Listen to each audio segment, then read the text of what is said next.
freedom of speech, fundamental rights, freedom of conscience, academic freedom, freedom of press, and the right to listen. You're listening to So to Speak, the free speech podcast, brought to you by FIRE, the Foundation for Individual Rights in Education. Welcome back to So to Speak, the free speech podcast, where every other week we take an uncensored look at the world of free expression through personal stories and candid conversations. I am your host, Nico Perino, and on today's show we are debating the question, is there a campus free speech crisis? If you listened to the last two episodes, you heard me urge you to buy tickets to this live debate, which occurred at the Comedy Cellar's Village Underground in New York City on May 8th. It was an amazing evening with a sold-out crowd, but if you weren't in New York City last week to hear the debate live, no worries. Our episode today is going to play for you the audio from that debate, which featured Andrew Sullivan and Jonathan Haidt arguing that, yes, there is a campus free speech crisis, and Suzanne Nossel and Jeffrey Sachs arguing, no, there is not a campus free speech crisis. Now, I'm not going to give you the bios for the debaters since, one, I suspect many of you are familiar with them already, and two, Camille Foster, our moderator, does that for me in what's to come. But before I get started, I want to extend my gratitude to Liz and Noam and everyone else at the Comedy Cellar who made this debate possible. There's a reason they run the best comedy club in the world. They get show business. But more than that, they are incredibly warm, generous, and honest people. And it's really been an honor getting to know them over the past couple of years. So if you are ever in New York City or Las Vegas where their clubs are located, you would be remiss to not catch a show. When my friends come to New York and ask for recommendations, the Comedy Cellar is always at the top of my list, and you never know who's going to pop in. All of their comedians are amazing, but you might just show up on a Wednesday night like I did last year, or was that 2 years ago, and Ray Romano just happened to do a set. It was awesome. So I can promise a good time, and you should definitely check it out if you're ever in New York City or in Las Vegas, where they just opened up their newest club. Finally, a note about this debate, we didn't vote on winners at the end of the debate, but that doesn't mean you can't pick a winner. If you enjoy the debate and feel strongly about the outcome, please share this podcast on social media and give us your thoughts. If you tag @FreeSpeechTalk on Twitter, I might just throw a retweet your way. So please do that if you're so inclined, and also don't forget to rate us on iTunes or wherever else you get your podcasts. Again, I tell you this every week, it's the single most important thing you can do to help us attract new listeners to the show, and it only takes a minute. Now, I'm going to turn it over to Camille Foster to introduce the debate, and I'll see you on the other side. Apologies in advance. I am sort of losing my voice. I'm going to try my best to maintain my composure, however. Camille Foster, a partner at a media company called Free Thing. Oh, thank you. Some idea who I am. Delighted to be here today. Firstly, wanted to thank FIRE for this amazing event. And thank all of you wonderful people for coming. And of course, the Village Underground for joining us. You should know this is not a comedy show. There may occasionally be jokes. I can't guarantee that. And I had a whole routine like song and dance, which is totally not going to happen now because of the voice. Your loss, totally. But we do have a fantastic event for you this evening. Essentially, the question that we're asking is whether or not there's a free speech crisis on America's campuses.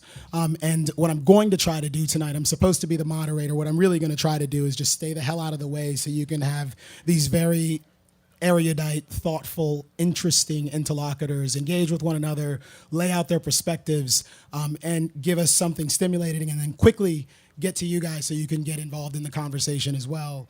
I wanted to first try to tee something up. My own experience here, and just to get my biases out on the table, is, of course, I'm someone who cares deeply about free speech, as I suspect all of you do. If you don't, you're a monster and you should leave immediately. But I can say that amongst the folks who are here on the dais, with the stage, at the tables, there is general agreement, and we haven't even talked about this, but I'm pretty sure that this is true, that free speech is a fundamental cornerstone for all of the freedoms that we enjoy. Our ability to discuss problems, to figure out solutions, to talk about politics, to engage and experiment with ideas. It's critical and it's vital. And in various ways, all of these people have been working towards protecting that idea and advancing that idea. There's broad agreement on that.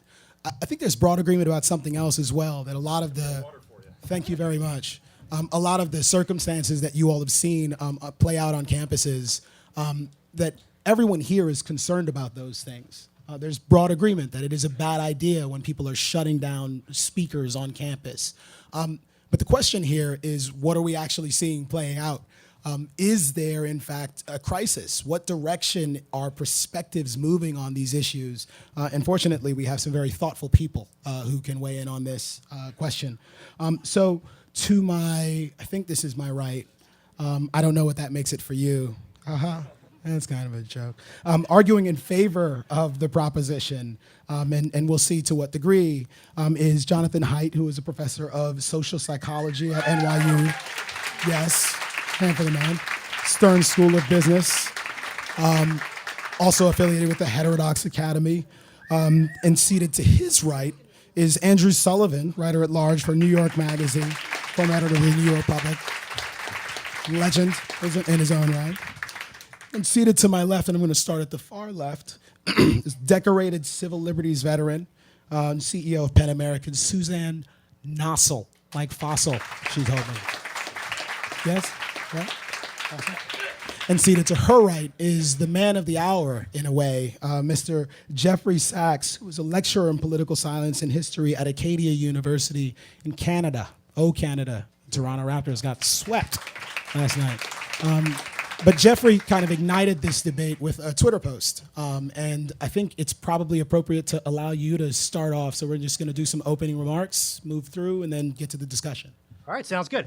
Well, thank you all for coming here. But I have to say, I feel like we've been here before. Every decade or so, we seem to pick a new anxiety that we project onto college students. In the 1980s, they were rebellious, violent, anti-establishment. In the 1990s, they were apathetic slackers with no interest in current events. And in the 2000s, they were starry-eyed idealists, clutching participation trophies, waving them around, and totally, utterly unprepared for reality. Today, we're living in something of an illiberal moment in our national politics. So naturally, and seemingly with no self-reflection, we've shifted gears again. It turns out now that college students aren't rebellious loners. They're coddled and obsessed with playing the victim. They're no longer apathetic slackers. Suddenly, they're dangerous revolutionaries. They're not starry-eyed idealists. It turns out that they're bitter and relentless scolds. Shifts this sudden and sweeping should make us all skeptical. And that's why I think we're all here tonight. We all like to think of ourselves as skeptics, as people who won't get sucked into the groupthink of our friends on social media or the pundits on cable news. But increasingly, that's what the campus free speech crisis has become, a kind of groupthink based on unfocused feelings of alarm and moral outrage. Consider some of the numbers. According to a 2017 Gallup Knight Foundation survey, fully 70% of university and college students support an open learning environment where they'll be exposed to offensive speech. They chose this over, quote, a positive one, where offensive speech is banned. Now, you might think 70% is still far too low. Well, Gallup posed the same question to all Americans in 2016 and found that students were actually more opposed to banning offensive speech on campus than the general population. 12% more opposed, in fact, which is significant for these kinds of surveys. Now, what I'm saying here is that students overwhelmingly and at a rate higher than the nation as a whole want to be intellectually challenged on campus and are willing to risk feeling offended in order to get it. Faculty overwhelmingly agree. A recent survey from the American Enterprise Institute, no liberal bastion, found that 93% of professors, 93, support an open and unfettered speech on campus. 80% believe that they should have total freedom to teach or say whatever they want in the classroom. And 67% of American faculty would support the expulsion or suspension for students who try to no-platform an invited speaker. Now, typically, this is where someone else fires back, and this may happen in a moment, saying something like, oh, sure, well, the vast majority of students are solid on free speech. The majority of faculty are solid on free speech. But there's a radical fringe that's creating a chilling effect on campus. Well, the great thing about this claim is that it's unfalsifiable. A radical fringe, by its nature, is usually too small to reliably measure. A chilling effect, insofar as it produces an absence, is often impossible to measure. It's still a powerful claim, though, and by the way, Jonathan, that's why I'm so grateful to have you here, because I can call on you to support me in this. In numerous speeches over the last 6 months, Jonathan has alluded to the fringe, but then declared that it is in decline. During his address to the Manhattan Institute last November, he himself argued that we have turned the corner on the campus free speech crisis, that 2016 and 2017 will be remembered as the low point, and that going forward we should expect into 2018 and 2019 that this radical fringe would fade away. This was from Jonathan Haidt. And he's right. Stats from FIRE back him up. Campus speech codes are at an all-time low and continue to drop. I should say an all-time low for the last decade. The number of disinvitation attempts, which includes episodes of no platforming, peaked in 2016 during the heat of the American presidential election, but has dropped last year and so far has continued to fall in 2018. In fact, according to FIRE's own database, since January 1st, there have been a total of 5 attempted disinvitations. 5. Now, it's tempting. I know that it's tempting to take a few anecdotes and decontextualize statistics and spin them into a crisis, especially when that crisis flatters our own sense of nostalgia. It feels good, as strange as it sounds, to believe that the current generation of young people lacks our principles and integrity. But as we all know, quite notoriously, facts do not care about our feelings. We live in a country of about 5,300 colleges and universities and over 21 million students. That's roughly the population of Florida. And you will find in Florida all kinds of crazy, obnoxious, and alarming individuals if you're looking for them. And God knows the internet is looking for them because Florida man is notorious. We all know that these individuals don't stand for Florida. They don't threaten Florida. They don't discredit Florida. Now, I'm not asking you to be satisfied with the situation on campus or to pretend that everything is perfect and there are no problems. You shouldn't be, and it's not. What I'm asking is that we all take a deep breath, look at the facts with fresh eyes, and agree there is no campus free speech crisis. Thank you.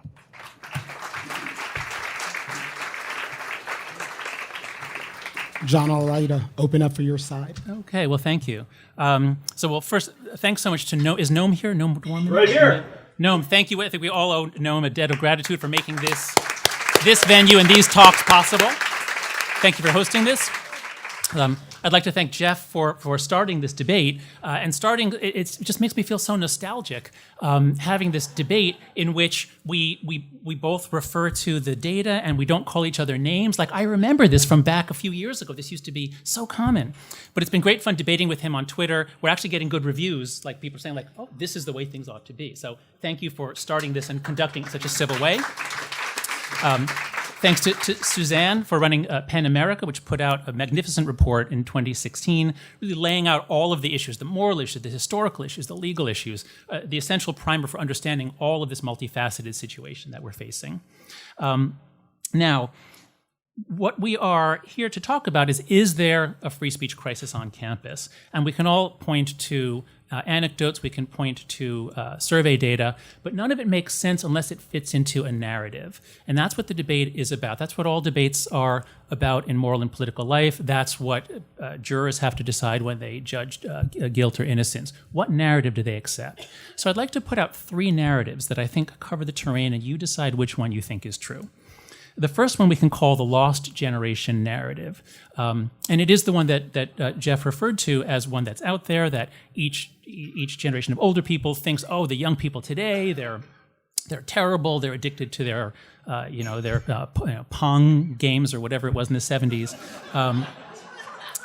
And they've lost their minds, they're bad Americans. So, this is a narrative in which a whole generation is lost. And if that was the case, then we could look at national survey data and we'd see a big drop in free speech. And what the skeptics, meaning Jeff first, and then a bunch of others came in after him, what the skeptics have shown clearly, I think, is that is false. There has not been, it's not that kids born after 1995 have suddenly just like lost their minds and don't like free speech.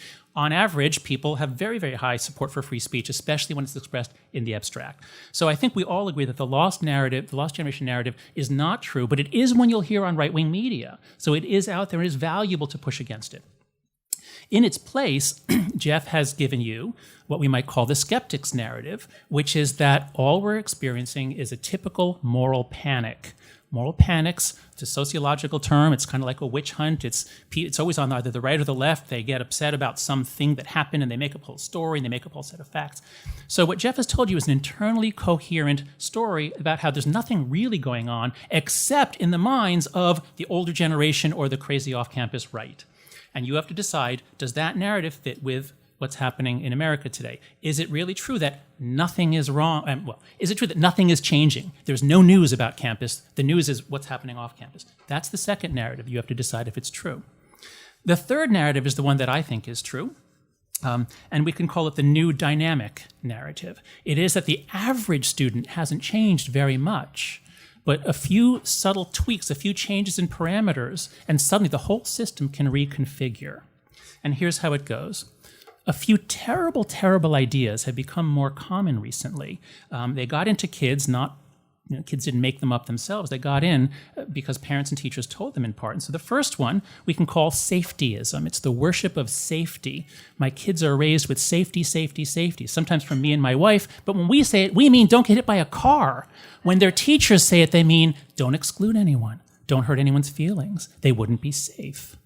So kids are raised with the idea that safety includes emotional safety, and they develop this idea that people are fragile. Even if they're not fragile, other kids are fragile, and therefore, ideas like safe spaces, trigger warnings, microaggressions, these things only make sense if you think that your peers, your fellow students are so fragile that if someone says something, if someone quotes a scientific theory that they don't like, that they will be in danger.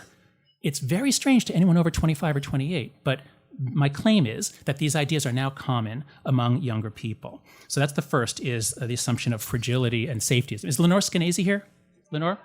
Thank you, Lenore. Lenore has done more than anyone to call attention to what happens if we tell our kids that the world is incredibly dangerous and they need an adult chaperone all the time. Eventually, they believe it. So that's the first. The second feature that has come in recently, we can call intersectionality. Now, the original idea of intersectionality, that identities are complex and overlapping and they intersect, they interact, is absolutely true and is useful and is not necessarily a damaging idea to the climate. But when you take young people, when you take young humans who have evolved for a bipolar way of thinking, good versus evil, us versus them, that's the way humans are. And one of the great achievements of the 20th century, and I think Andrew will talk about the liberal tradition, one of the great achievements is that we found ways to dampen that down. But now in many schools, not most of the 4,700 schools, but at most of the top schools, students are exposed to ideas in which they're told there are all these binary identities. One end is good, the other end is bad. And you put them together to find out who are the really bad people. And so if we're telling kids to think in terms of good and bad, and you can tell who's good and bad by looking at them, this is a terrible thing to do, to moralize people like that. And then the third feature that combines in the last few years to really make our thinking go haywire, or make some people's thinking go haywire on college campuses, is this new psycho-legal doctrine that says it's not intent that matters, it's impact. It's not intent, it's impact. And so this idea, this is actually the doctrine of strict liability. So we see this idea in the courts. Strict liability is something that we apply to inherently dangerous activities like speeding, where not knowing the speed limit won't get you a ticket, won't get you out of a ticket, or using explosives, or husbanding dangerous animals. In those cases, even if you didn't mean to hurt someone, if someone gets hurt, you will be charged because the law, it's such a dangerous thing. We have to hold people to the highest possible standard. But if we demand that speakers account for every possible reaction of every prospective listener, then the only sound strategy might be to keep silent. Now, for the last 90 seconds, I've been quoting Suzanne's wonderful essay in the Los Angeles Times, where she recognizes that, my God, what have we done? We're treating speech as though it's handling explosives. And therefore, it makes sense to give everyone safe spaces, trigger warnings, etc. So you put these three things together, the safetyism, the intersectionality, and the idea that your intent doesn't matter. It's whether you hurt someone's feelings. You put those three together, what do you get? A call-out culture. Call-out culture. Raise your hand if you don't know what this is, if you've not heard of a call-out culture. Okay. I go around on college campuses, I talk about it, and I say, do you have this here? And everybody says yes. I'll give you a little description. This is from a student at Smith, writing in 2016. She says, during my first days at Smith, I witnessed countless conversations that consisted of one person telling the other that their opinion was wrong. The word offensive was almost always included in the reasoning. Within a few short weeks, members of my freshman class had quickly assimilated to this new way of non-thinking. They could soon detect a politically incorrect view and call the person out on their, quote, mistake. I began to voice my opinion less often to avoid being berated and judged by a community that claims to represent the free expression of ideas. I learned, along with every other student, to walk on eggshells for fear that I may say something offensive. That is the social norm here. So this is the new dynamic that I claim has descended on many colleges. We have 4,700 in this country. Many are commuter schools, many are religious schools, many are in rural areas where there's not political pressures. So if you look at the GSS or other nationally representative surveys, you don't see much of a shift in the average. But at schools, especially in the Northeast and the West Coast, and that's where almost all the explosions are, that's where the violence is, that's where most of the actual shout-downs occur. At our elite schools in the Northeast and along the West Coast and in Chicago, the dynamic has changed so radically that students speak like this. And when I ask students around when I speak, I say, do you recognize this? They say yes. So this, I claim, is the new dynamic. Now, is it a crisis? Does this qualify as a crisis? Andrew is going to do the main work of explaining why this is such a crisis for our society. But very briefly, I'll just say why it is such a crisis for our universities. Our two missions are research and teaching. If faculty now feel that there are no-go zones, there are hypotheses that they just don't want to investigate. And if the data comes out the wrong way, they don't want to publish it, or if they try to, it's harder to publish. And this is documented with experiments. If you just shift the conclusion of the finding, it's harder to get IRB approval, it's harder to get it published.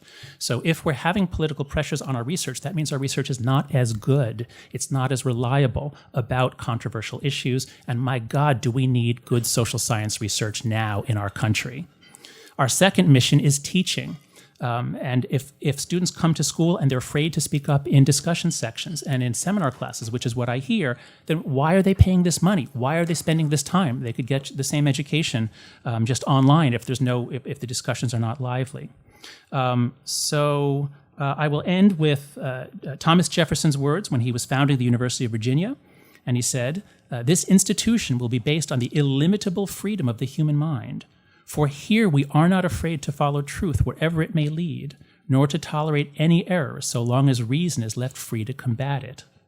Now, I joined the Academy in 1987 when I showed up at graduate school at Penn in psychology, and I lived in this world. It was a very exciting world. It was great fun to play with ideas, to challenge things, to come up with even astonishing or surprising, or even sometimes ideas that would offend the majority. We could do that. We had to do that. We had to not respect sacred cows.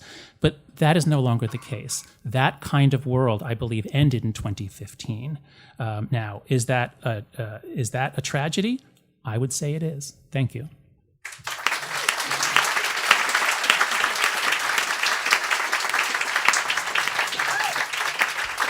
Suzanne? Great, thank you so much. So I run a free expression organization called PEN America, and our work is to defend free speech, an open marketplace for ideas, academic freedom, and even the right to offend.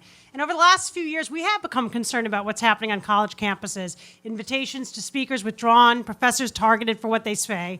To respond, we released this landmark report that Jonathan mentioned, a white paper, dozens of speeches, op-eds, and statements.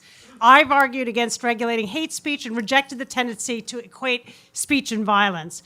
We've also convened 4 closed-door, sit-down symposiums with students, faculty, and leadership at the sites of some of the most pitched controversies over these issues in the country. University of California at Berkeley, Middlebury College up in Vermont, UVA Charlottesville, and College Park, Maryland. I'm sure many of you have heard about the incidents, in some cases violent, that have happened on those campuses. But our goal is not just to mount a defense of free speech on campus, but rather to mount a defense of free speech on campus that can appeal to a rising generation of students who are skeptical and questioning. We want to advance protections for free speech, not just in principle, but also in practice. So any debate has to start with definitions. Merriam-Webster says a crisis is an unstable or crucial time in which a decisive change is impending, especially one with the distinct possibility of a highly undesirable outcome. In heated debates, there can be a tendency to argue from anecdote, one that I hope we'll avoid tonight. So there are, as Jeffrey said, 5,300 colleges and university campuses. So while I don't think a crisis would need to affect everyone, we would need to be convinced that it was roiling a lot of them. And the definition of crisis also refers to a particular period of time. A crisis isn't something that can be ongoing for decades or simply a reflection of perennial trends. It needs to be an acute, decisive moment. So I'll just lay out quickly 2 arguments against the idea that we face a crisis for free speech. Declaring a crisis of free speech misses what I think is really going on campus. The major tensions that we see in our work erupting center on demands around diversity, inclusion, and equality. Periodic calls to ban speech are mostly a byproduct of these campaigns, not their central purpose. I would say that's true at the 4 universities where we've held those in-depth convenings, as well as at places like Yale and the University of Missouri. That's not to say that calls to ban or punish speech are right or justified, but rather that the best way to counter them is not by trying to ram the First Amendment down students' throats, but instead by taking a look at how and why our campuses are changing. So over the last 35 years, U.S. universities have seen nearly a tripling of representation of students of color, from 16% to 43%, with white student percentages declining overall from 84% to 57%. Percentages of openly gay students, first-generation immigrants, undocumented students, and foreign students have also climbed. So it's not just about more students from diverse backgrounds, but also about the expectations and the experiences that they bring. The assimilationist model that prevailed for decades since campuses first began to integrate is being tested. Students are asking the universities to revisit traditions and established practices. These may be students for whom going home over break should not be an expectation, students who want to study the work of artists and writers who've historically been left off curricula, students whose gendered identities don't conform, students who question clubs, fraternities, mascots, and building names. To those from an older generation, these changes can seem misguided and unjustified. What about great books and Western civilization, men's and women's rooms? But seen through another lens, these students are pushing forward the next phase of the civil rights and women's rights and other rights movements that have been ongoing for centuries. Why should they accept institutions that in key respects remain as they were originally constructed to cater to homogenous student populations? These students are asking questions and pressing for answers that previous generations never considered. Now, change is hard. It can seem threatening. But today's students are going to inherit our society. As we teach and groom them, it behooves us to listen. To the extent that they're arguing that populations and groups ought to have more of a say in how they're being described and treated, would we really object? The key is demonstrating that their needs and interests can be advanced without compromising robust protections for free speech, and that indeed such safeguards are instrumental rather than inimical to the achievement of their goals. A second piece of context relates to bias and discrimination. So between 2016 and 2017, white supremacist activity on U.S. college campuses tripled, with 147 incidents recorded just in the fall semester of last year by the ADL. Nooses hung in trees, racist posters in dorms talking about the need to defend the white heterosexual family. When racist speech or incidents happen on campus, people inevitably turn to students of color to explain why what happened was wrong, to rebut noxious arguments, to find solutions. We often say that the answer to offensive speech is more speech, and I agree with that, but the demand for such speech can fall disproportionately on certain populations. In the current climate, with hateful speech on the rise, the burdens are heightened. These weights have helped drive the demand for that universities do more to address offensive speech. This brings me to a final point. Whether to define something as a crisis is subjective. Reasonable people can disagree, as this debate demonstrates. Declaring a crisis of campus speech, I think, risks ignoring the larger context of the demands that students are raising. It can feed a sense of alienation that some students feel. They feel the First Amendment isn't for them, that it's useful only and gets brought up only to defend speech that targets them. Crying crisis can also fuel ill-informed responses. The last year has witnessed the introduction of a spate of campus speech laws in more than 17 states. Many of these would risk doing more harm for speech than good. These laws are often overbroad, mandate harsh punishments for counter-speech or protest, or empower politicized panels to police campus discourse. So declaring a crisis risks prompting a cure that may be worse than the disease. This is not a prescription for passivity. The work of FIRE, of PEN America, of Heterodox Academy, and much more are necessary to ensure that the conflicts we're discussing tonight are mediated and remediated so that we can keep the campus open to both all people and all ideas. Thank you. And Mr. Sullivan. Hi. I want to apologize a little bit for my voice. I'm allergic to pollen, and DC right now is like an arboreal bukkake, and I have a lot of tree cum in my eyes. Anyway, on that note, I want to. You win. I want to try and draw back a little bit and look at this from the perspective of where I come from academically, which is in political thought. And I think that part of the crisis that we're dealing with is a conflict between two visions of the world. And the vision of the world that is in the ascendant is one that has always been the norm in human society throughout history. And that is that fundamentally, you are a member of a group, and that groups compete for power. And that in fact, everything in our society is really a function of these power structures. And these power structures used to be defined in classic Marxism as classes, economic classes. Currently, they are more often defined in terms of identity, things you can't help that you are, or things that you're proud of that you just happen to be. Your race, your gender, your sexual orientation, your gender identity. And the view is, and you can feel it not just on campus, but everywhere, is that our society is basically a function of the oppression of some groups by other groups. And that therefore, the most important thing to figure out is who is oppressing whom. And the most important thing to do is to resist the powerful, or the more powerful, and to defend and protect those with less power.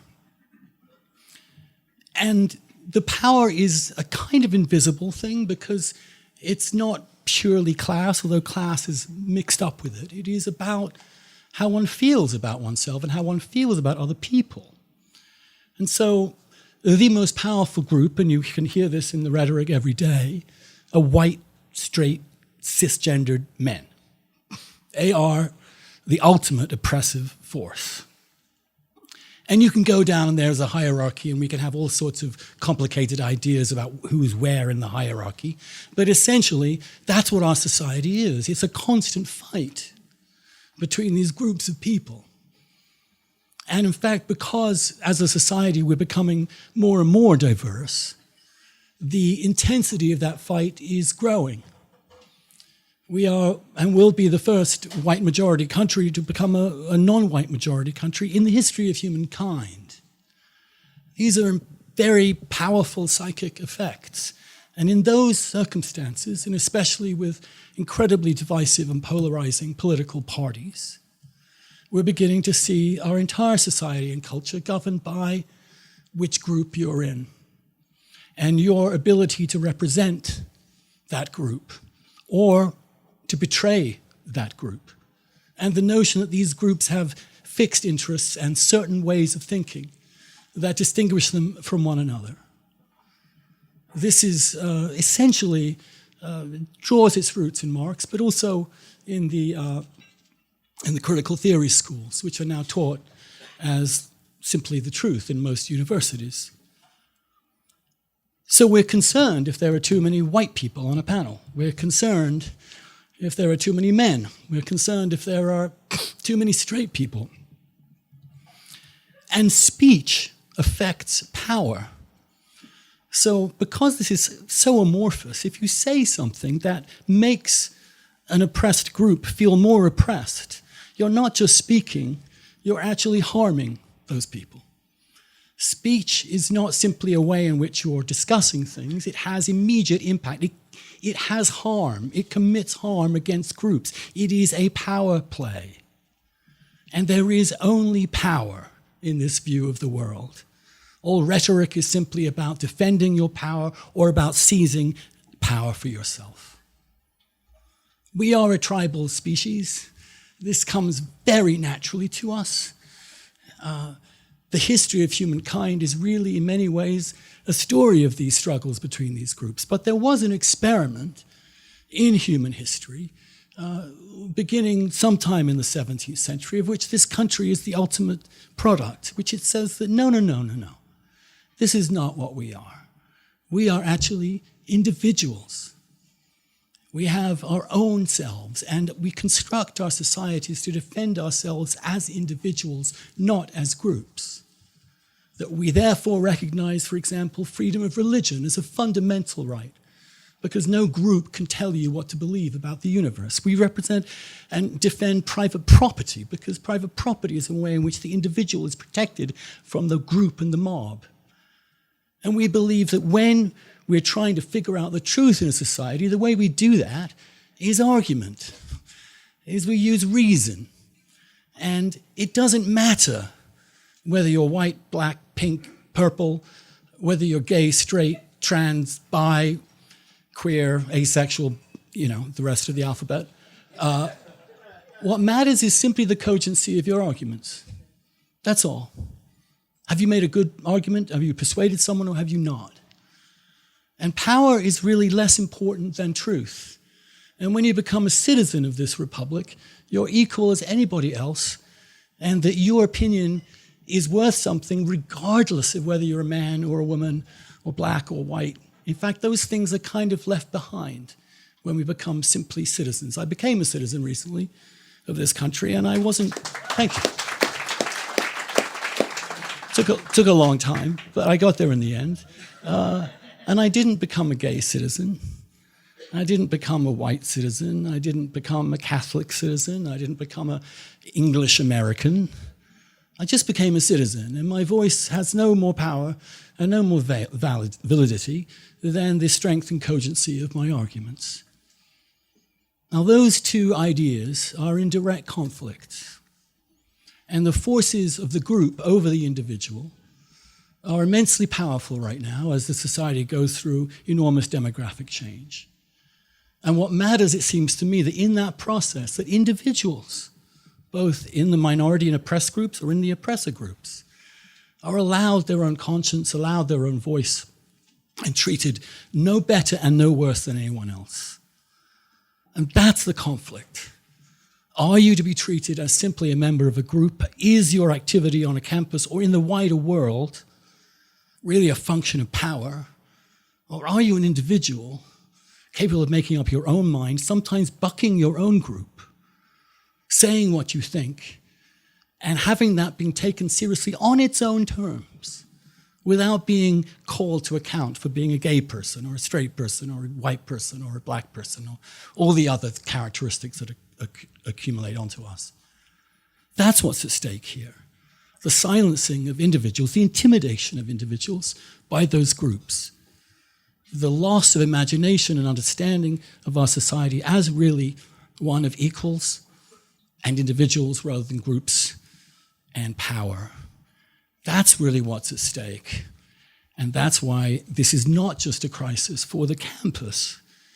It is a crisis for the general culture. It's a crisis whereby you can find people on the right and the left slowly being purged from positions of influence or from positions or platforms that they otherwise might have, because they're violating the group norm, because they're saying something that the group doesn't like, or because they're acting as if they have a right to say something when in fact, because they are white and male, or because they're black or female or whatever, they don't have a right to say what they think in that particular circumstance.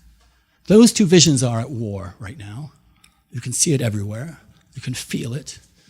You can feel the air and the oxygen in most of journalism and culture having a little less oxygen. People being more likely to be called racist, sexist, homophobic, bigoted, blah, blah, blah, blah. And in fact, that being the main argument that people use in rebutting other people's arguments. And that is what I think we need to resist, and that is what I think we're in danger of completely surrendering to. Thank you.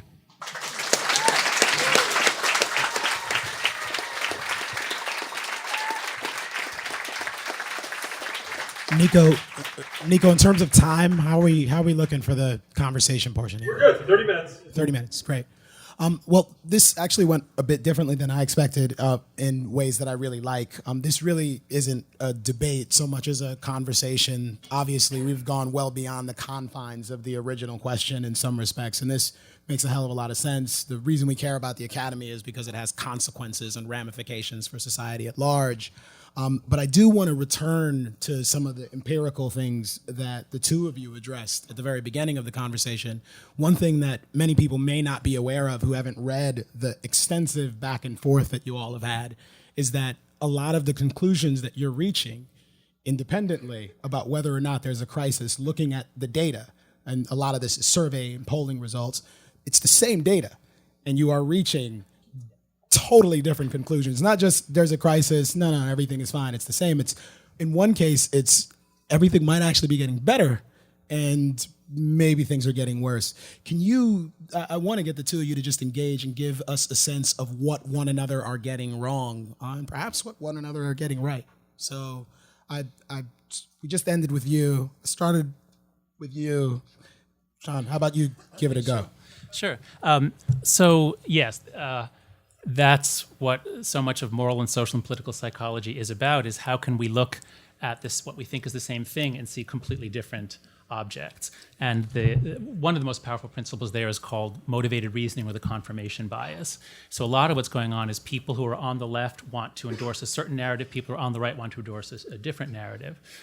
In this case, I think neither Jeff and I are particularly ideological. I myself am a centrist who votes only for Democrats. I started Heterodox Academy not because I wanted to help conservatives, but because I saw the quality of academic discourse declining as we went from being about 4-to-1 left-right to being now about 10 or 20-to-1 in most fields, left to right. We lost the dynamics of dissent. That's why I and some others started Heterodox Academy. And so what you need to know is that there are a number of national surveys, the GSS, the General Social Survey is the biggest one. That's really what started it. Jeff did an extensive analysis of it. But part of what happens is that the data doesn't answer your question directly. You have to interpret it. And Jeff started by interpreting trends about people 18 to 35, which are mostly millennials. And so, well, who are the people we're talking about? And if we're looking at millennials, then the answer, I think Jeff has shown, is that not much is changing. But my argument, based on this book that I've written with Greg Lukianoff and work by Jean Twenge and many others. Let's have it. Yeah. So Jeff, Greg is a friend of many people here in FIRE. Is that kids born after 1995 do seem to be different on a lot of things. They were more overprotected, but most especially they were raised in an age of social media. And I think this is crucial for understanding call-out culture. But to return to the data, the point is, how do you define the question? And so we went back and forth over what's the relevant age that we're interested in. And then how are the questions asked? And if the question is, in general, do you think free speech is important? Well, the answer is always yes. But if you trade it off against especially issues of diversity and inclusion, so I think Suzanne is right that it's not that anyone's against free speech. It's that, well, most people are for diversity and inclusion in some way, shape, or form, but some people want to say, this trumps everything else. And others say, well, I have these different values. So even that aspect of it, what Suzanne brings in really does sharpen it. yes, this is not about whether anyone hates free speech. Nobody hates free speech. It's about how you trade off values. I would just like to respond to a couple of specific things. Jeff and I could go on for days. We have gone on for days. But I just want to respond to just a couple of very specific things that probably good to see just a little bit dealing with the data. So first, Jeff said that the claim that it's a change in dynamic is not something that can be measured. If it's just about a few radical individuals. But no, you can measure a change in dynamic. You look at questions about who's afraid to speak up and why. And while we don't have good longitudinal data, we do have very good data on who is afraid to speak up and why. At Heterodox Academy, we created the Campus Expression Survey. And Jeff did grant in his most recent piece, that there is a big difference where people who self-identify as being on the right report very high levels of being afraid to speak up in conversations about politics, race, or gender. So we do have a lot of evidence that who's afraid to speak up is especially people on the right. Actually, surveys in the tech industry are finding this also. It is creeping out into the broader culture. Just another couple of specific points. There's a wonderful, many of you know the Yiddish word chutzpah. One definition of that is the kid who murders his parents and then asks for clemency because he's an orphan. You know that one? Well, I want to keep this friendly, but you got a lot of chutzpah. And the reason is because, all right, so it's true that I did predict in a talk at the Manhattan Institute, I did predict that things were going to turn around. But the reason I predicted that is not because it's going to burn itself out. It's that in the first year and a half of this, not a single college president, except for Ohio State, not a single college president said, maybe you shouldn't shout people down, or maybe we're going to actually have some disciplinary punishments. No, they all basically validated the narrative or sat there quaking in their boots for the first year and a half. So there was no pushback, and if you don't push back against intimidation, you get more intimidation. And what I've been seeing in the last year is these college presidents are now finding their spines. Their donors are certainly saying, as I did for my alma mater, I ain't giving you a penny anymore. I can't believe what you've done. So my claim isn't that this is burning itself out. It's that after a year and a half in which there was no real pushback, suddenly now so many people are so horrified by what's happening. And I've talked to a number of college presidents. They're so horrified that they are beginning to respond. The majority does favor free speech and not shout downs, and they are going to respond. A second kind of chutzpah thing is to say, as you did in your initial essay, things are getting better, they're going in the right direction. Look how few speech codes there are. Well, yeah, why do you think there's so few speech codes? Let's hear it for fire. So, anyways, those are my only real peeps. Everything else I think is great in our debate, but those two I thought were not quite. All right, well, let me jump into this. Really quickly then, I certainly agree. The efforts of FIRE have been instrumental, especially in eroding the reach of these speech codes over the last 10 years. And you can look at the relationship between the litigation and the workshops that FIRE has organized about these speech codes and the decline. It's a real relationship. And I grant that, absolutely. I'll also note that in your speech to the Manhattan Institute, it wasn't just the administrators standing up. You also go on to say the professors, the vast majority of them are opposed to these sorts of things. The vast majority of students are opposed to these sorts of things. And looking at that kind of statement, it reads to me like we're talking much less about a kind of civilizational crisis, maybe to adopt the language that Andrew would use, and we're looking at more of a community in which people are increasingly realizing, hey, we have a problem, we need to push back. And I'm not saying it's not a problem, I just think we need to be realistic with our language. But let's just clarify, what do you think the problem is? Well, let me come back to that question. That's a big one. And that's fine. Let me go back to a couple other points about the data issue that you raised and how we can interpret this same data differently. The reality, and I think you would definitely agree with this, Jonathan, is that we don't have the data we need. We don't have a lot of data, okay? Especially in the case of your argument, Jonathan, we're dealing with people born after 1995. These are people who are, maybe 23 now or so. It's a small sliver of the American population for a variety, comparatively speaking, for a variety of reasons. It can be hard to survey. We have some instruments in the field that are giving us information. We need a lot more. Some of the problems, I think, especially focus on this issue of the absence of longitudinal data. We don't have a lot of data going over time, okay? And as a result, we can't really tell whether what we're seeing today in these surveys is new or whether it's something that's always been there. It might be one, it might be the other. Now, we will know more as these surveys age and as we get more data. We're lacking it right now. I also think that some of the data that's being collected is bad data. And here I actually do want to very gently call out your own campus expression survey, which has serious problems. I think you kind of acknowledge some of these in the way you write up that survey on your website. This is a survey that the Heterodox Academy put together into the field along with an organization called yourmorals.org. It is an internet, opt-in, non-representative sample.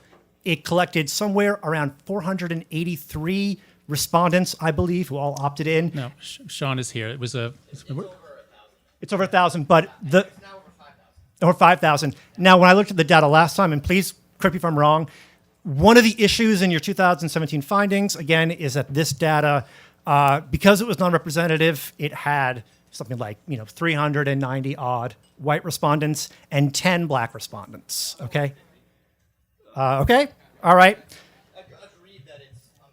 It's underrepresentative. And I think this is a real problem, right? This is a difficult population to survey. And as a result, there's data out there that I don't feel very comfortable using. I think the GSS, which you and I have gone back and forth on, is great because it's so rigorous, because it's longitudinal. It goes back to 72. So we have real data from there. It doesn't, I think, quite support the contentions you're making because, again, 18 to 34-year-olds in that survey, they lead the way in support for offensive speech. Can I maybe I'll try to interject here just to bring a close to the technical aspects of the data. It seems like there's broad agreement that the data doesn't tell us everything that we need to know. And if we're trying to make firm conclusions about how things are changing on campus, the data might not tell us. Now, Suzanne, when you laid out your own perspective, I mean, I'm aware of Penn America actually undertaking research and developing guidelines to try to help address speech issues on campus. The expectation here, the reason for Penn America and organizations like FIRE is because there will be situations that need to be adjudicated on campuses and addressed, and people will need to have their civil liberties defended for whatever reason. Can you talk about the nature of the changes that you see taking place on campus and this sort of magnitudinal question as to whether or not there's a crisis and why Penn America specifically is making a determination that while we're seeing changes take place, while we are seeing perhaps a different kind of problem manifest on campus, we don't actually think that it's a crisis? Is that because, and I'm stacking questions on top of one another here, but forgive me, you can answer whatever you like, but is it because there are fewer incidents on campus, or is there something else that leads us to believe that this is not a crisis? Perhaps that's something we can track a bit better than, say, opinions. Look, I don't think this can be reduced to survey data. People, being asked a question in the abstract: do you support free speech? Do you feel at times there are things you'd like to say and you can't say? I think there have always been things people may have wanted to say and couldn't say. There's some things you could talk about now that you couldn't. I mean, people are talking about in the whole Me Too debate, not that there aren't problems with it. People are talking about a lot of stuff they didn't, that used to be completely silenced. LGBT and trans identities, people are talking about now, in ways they never could in previous generations. So, there's sort of many examples that point in both directions. When we've gone around, particularly to these 4 campuses that, you might say, people know about what happened in Charlottesville on August 10th and 11th of last year when white supremacists marched there, and the violence and the killing that took place. Know about UC Berkeley and the violence that erupted when Milo Yiannopoulos and Ann Coulter wanted to speak, and then they were denied the opportunity to speak, and then offered the opportunity to speak. I think most of you know about Middlebury, where a Charles Murray appearance basically got completely shut down and ended in violence directed toward him and a professor. At College Park, Maryland, there was a murder that now is being prosecuted as a hate crime. So, these are 4 of the places where these controversies have been the most intense.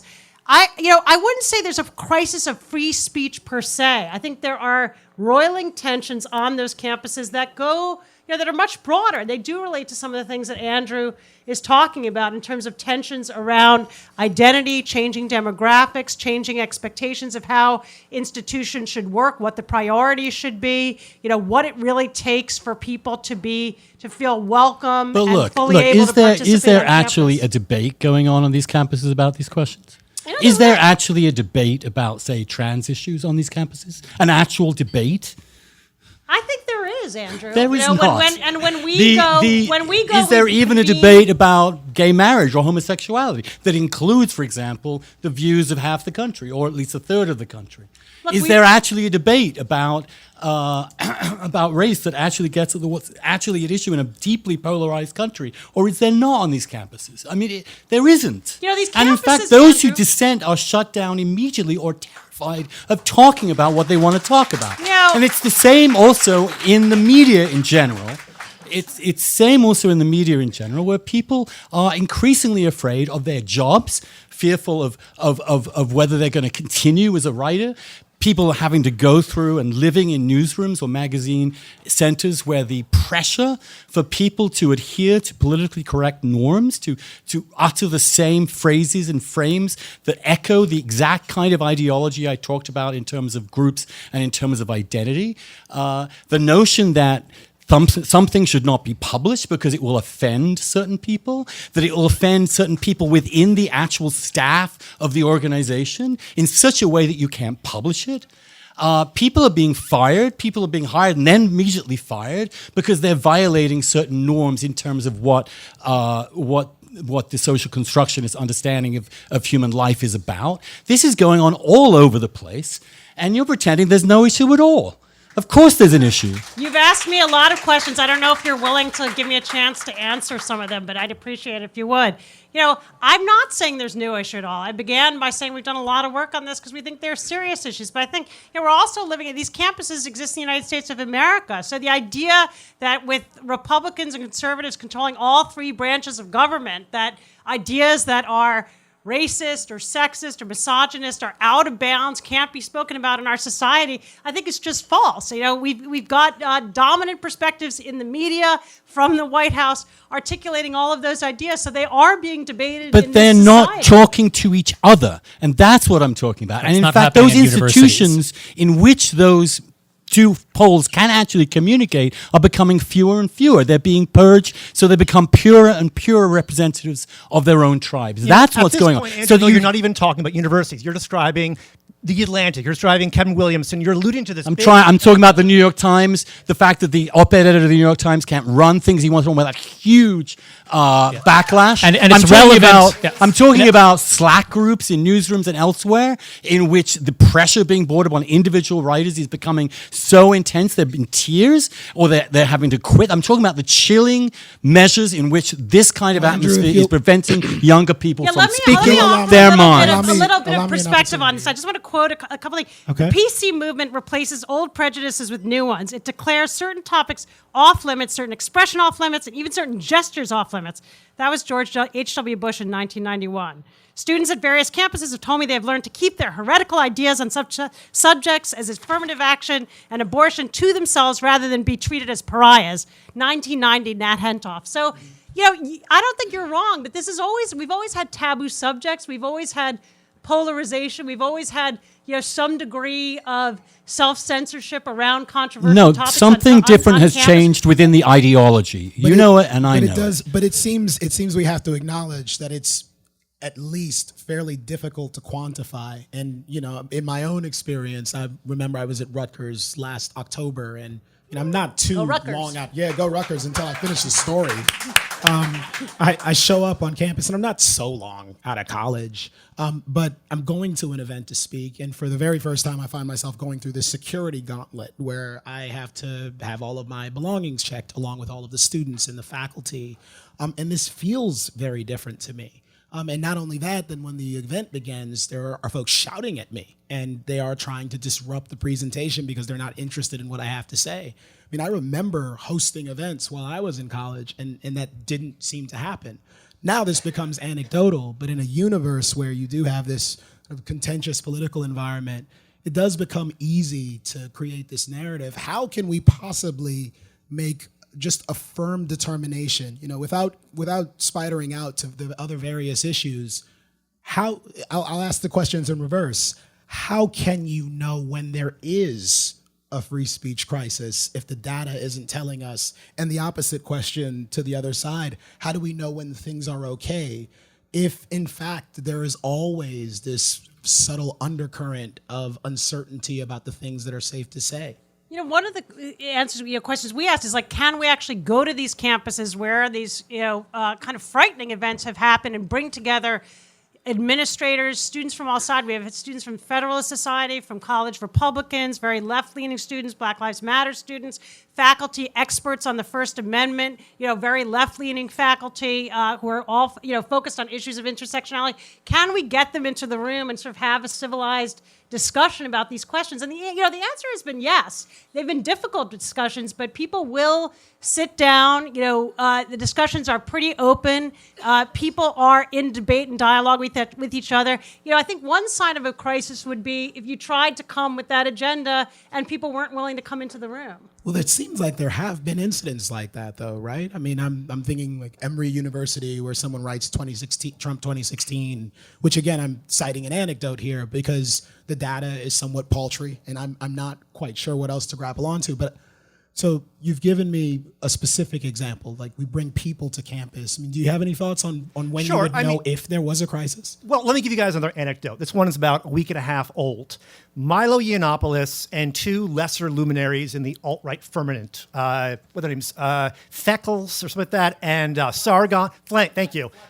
Why do you know that? Fleckus and Sargon of Akkad, right? We're talking get him out of here. The real dregs. Get him out of here. Get him out. Guy. We're going to purge you from the institution. These are the dregs of the alt-right. I'm just going to say it right now, okay? And all three of them came to Cal Poly St. Episcopo about a week and a half ago, and I was dreading this because the last thing I wanted to do was walk into this debate tonight with a fresh headline about campus SJW snowflakes shouting down Milo. It would be a disaster for me, okay? That's why I was on tenterhooks waiting for this to happen. Let me tell you, there's a reason why you didn't hear about this anecdote. Nothing happened. There were police called in from across the state. They had spotters on the roof. There was chain link fence surrounding the auditorium. There were 5 protesters, people, okay? Everybody else was at a concert on the other side of the quad having a great time. It was the most boring hour, I'm sure, of Milo's life. He loves the controversy, and he got none of it that night. These stories happen all the time. We just obviously never hear about them because they're not sexy, they don't make the news, and they don't appear in New York Magazine. What you also don't hear about is the people who were never invited. Which you can have change because of this. In which you can have these safe spaces, which the entire university is one, in which there is really no debate about certain topics, and in fact, in which the idea of a debate is some lunatic like Milo representing some fight, as opposed to some actual debate within the faculty or within the university itself with reasoned conservatives, reasoned liberals. Look, I'm working in journalism, and I feel this so intensely every day. I could tell the Red State, for example, a big blog. 7 people were fired because they weren't pro-Trump enough. I work at a magazine, New York Magazine, in which someone wrote a column this week saying, why are there any right-of-center writers actually published in New York Magazine?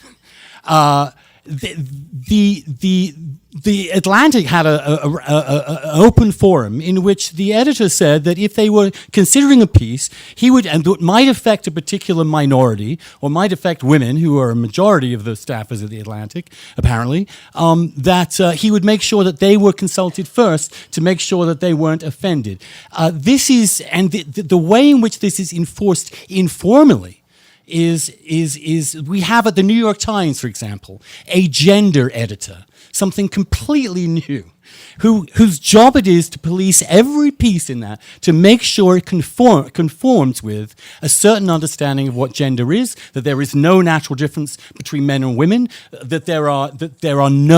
for example, something like the LGBTQ community exists, which is entirely a fiction, that this ideology is baked in at this point in the most mainstream media, or it is siloed into an increasingly right-wing media and an increasingly left-wing media in which there is no actual interaction whatsoever.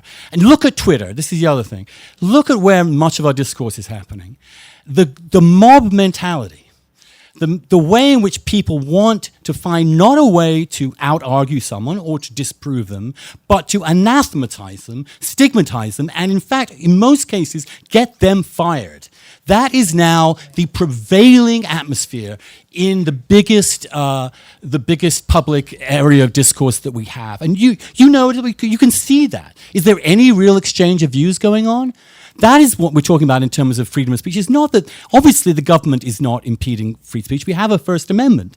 In other countries, however, the country I grew up in, there are roughly 9 arrests a day of people, arrests and detentions for things that people have said or written. That is now where we're at, because they've offended some minority group or other.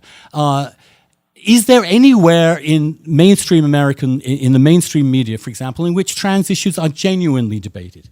Can I pull back a bit? Yeah. before we try to answer that very dangerous question? Actually, I'm stacking the deck there by doing that.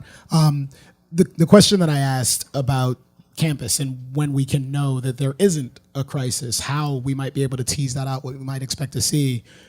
Certainly, Andrew raised the question of the media and its response, as did Jeffrey. And I think about Richard Spencer, who has an event on campus, and in many cases, there are more journalists there than there are students who are actually interested in hearing about this. There does seem to be sort of a general hysteria when it comes to the media and their interest in finding and confirming this particular narrative. Have we frightened ourselves to death, and how would we know if that were the case? Yeah. So there is a moral panic. Jeff is right that there is a moral panic, but that doesn't mean that there's not a very serious problem as well. How would we know? As Jeff said, we don't have, the ideal data would have extensive measurement of students' attitudes at all sorts of things in the years before 2014, and then the same questions in the years after. That's what we don't have, unfortunately. Now, I think between Jeff and me and Sean, we've done a great job of looking everywhere and combing, bringing out what data there is. We've come to conflicting views. I invite you all to read our competing articles. If you go to heterodoxacademy.org, our blog posts are there on the home page. They have links to Jeff's. So there's a lot to read. You can look at the conflicting graphs. The reason why we created the Campus Expression Survey, Sean and I, was because we need measurement, not just of people who come to a website, we need measurement at a whole school. We created that survey so that any college president who decides, let's find out what's going on at Amherst or Smith or Holyoke or anywhere else, can send out the link to the whole campus and say, here, how free do you feel about speaking up? We're going to pick up political issues. We're going to pick up also racial identity issues. We want everybody to feel comfortable speaking. And so again, I really want to emphasize what Suzanne said in her opening remarks. We have to settle the free speech dynamics question along with the racial inclusion and other identity inclusion issue. They are all related. You're absolutely right. So we need good measurement. How will we know when things are improved? One, if the data on the Campus Expression Survey at a particular school show either low levels of fear or dropping levels of fear, that would be great. If people can plan to bring a speaker to campus who is maybe right of center, and they don't have to worry about physical security.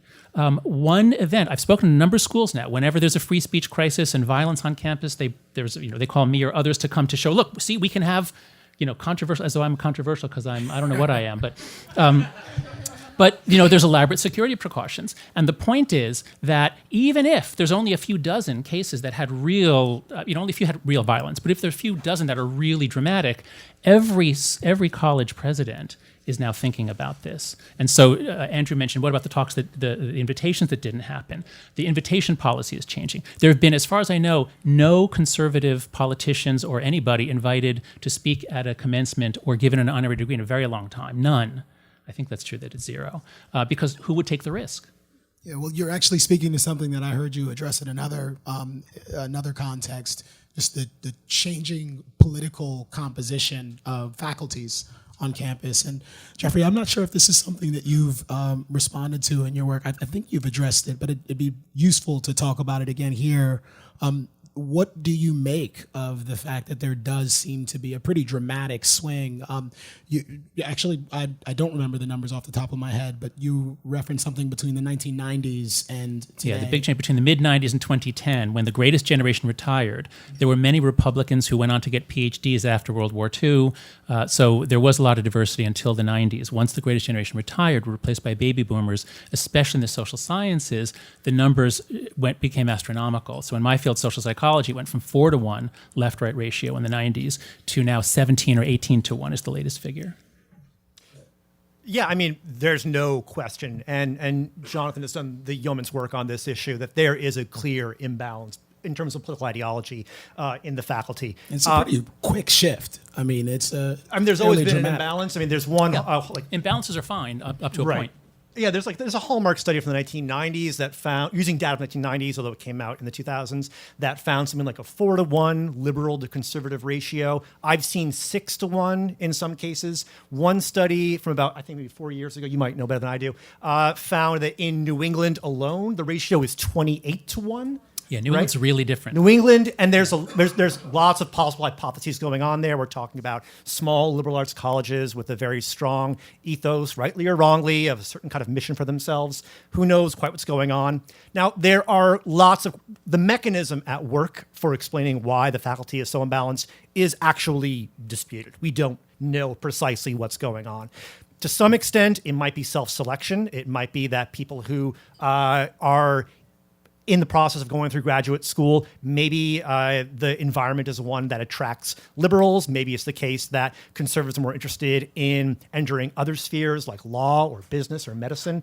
There are a lot of hypotheses that have the tint of a kind of censorship or purge going on, and ones that are just harmless, natural processes. Here's the reason.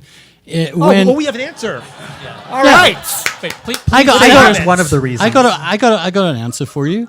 That when someone who is right of center issues an opinion in such a context, he is not or she is not told that she is wrong for this and that reason. He or she is regarded as an anathema, as a moral monster, as someone who believes who is a racist or a white, or at this point, not just racist, but anybody who doesn't adhere to a certain leftist ideology is a white supremacist. This is language that's used all the time. Concept creep. These are deliberate rhetorical strategies to make sure that thought is policed and that everybody thinks the same thing. And that has reached a tipping point on campuses. And those generations, the last 3 or 4 years, have gone into the media, which happens to be now in such economic dire straits that it's overwhelmingly, disproportionately populated by young people being paid almost nothing to churn out articles about who and what is sexist or racist or homophobic. Which when you actually go from website to website on the web, that is basically all you get all the time, because that's the only thing they know, because that's the only politics they actually believe in, and of course, it's so emotionally satisfying. Instead of addressing an argument to say, well, you can't say that, you're white. We've only got a few minutes before we go out, Suzanne. I wanted to give you a moment. Just quickly on that point, why is it over the last couple of years that people have come to conflate some bona fide conservative arguments with white supremacy? I mean, nobody was talking about white supremacy, until the last year and a half, and it's because of our president. No, it's because of it's because of writers like Ta-Nehisi Coates redescribing multicultural America as nothing having changed since slavery and segregation, and that the rhetoric being used. At least as much because people are going with tiki torches, around Charlottesville, Virginia. They feed. Moderators' prerogative. They feed on each other. They obviously feed on each other. You're both wrong, actually. 1980s, James Baldwin was using precisely the same sort of language, white supremacy, to describe the phenomena of being in the United States, living in a country whose institutions have been, quote unquote, shaped by racism. This is an idea, however, that has gained a great deal of currency, and that currency does, in fact, predate Donald Trump. It's certainly the case that we're all a lot more interested in these questions because of the current Trump phenomena. And for that reason, since we're all interested, I think we'll throw it out to you guys, allow you to ask some questions. Neil, can you hear me back here? I can. All right. I can't see any damn. Yeah, we're going to go around the room and make sure we don't ignore anyone in the back or the front. So we got a question back here. You're going to have to throw things at me when... I know you can't see me because of the spotlight. And I would ask that you please keep your questions... Keep your questions in the form of a question. I will take the microphone away. All right. Hello. I'm behind the pillar, but I have a question for Andrew. I can't see you anyways, so that's fine. Whatever. My question is basically whether you've defeated your own point on the matter of, you're saying that it's a bunch of sort of random young 20-something-year-olds talking about relevant subjects in the media, and at colleges, it's kids studying fundamentally relevant things like gender studies or whatever.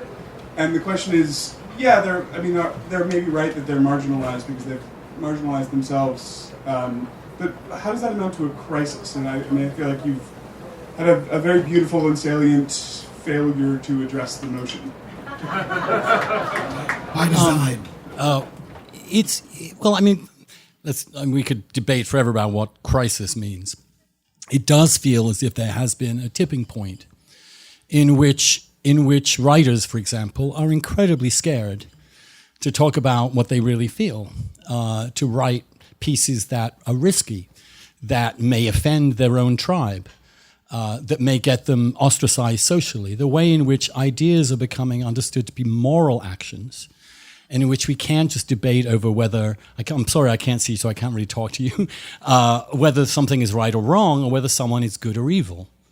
That shift in the debate, which has been, I think, intensified by both sides in a tribal pattern that is intensifying, in which in elite circles specifically, and you can look at the polling data about what's happening in the country at large, there is increasingly one increasingly ideological point of view, and the other another one in the opposite direction. And these things are actually correlated with things like race and gender and even sexual orientation, and that is a very dangerous thing. We are not talking to each other. We're talking at each other. Can I just add on? Yeah. Because I think he's going to accuse you of still dodging the question about whether there's a free speech crisis on campus. So can I Sure. Because you basically have explained it. I just need to put in one link. Sure. So it goes like this. Think about the state of our democracy right now. How healthy is our democracy? Is it kind of a mess? Now, imagine that the next generation coming along, the one that's in college and just beginning to graduate, imagine that they come out and many of them, especially at the elite institutions, have learned not to make arguments. They were not raised in that culture Andrew described in which it doesn't matter what your race or sex is, we go by your argument. No, they have learned how to make ad hominem arguments. That's what they do. You find 1,000 ways to link the person to racism, sexism, or white supremacy without necessarily directly accusing them of it, but rhetorically, it shuts them up. So imagine our democracy already on the brink, already in very bad shape, and now these discourse patterns that Andrew is seeing in the youngest journalists, and you're going to see it in the creative industries, and they're seeing it in tech. This is coming out. It's going, the places where the elite college students go are now taking on college culture. So yes, this is a crisis because Andrew is seeing it creeping off of campus, coming to a business near you. Well, look at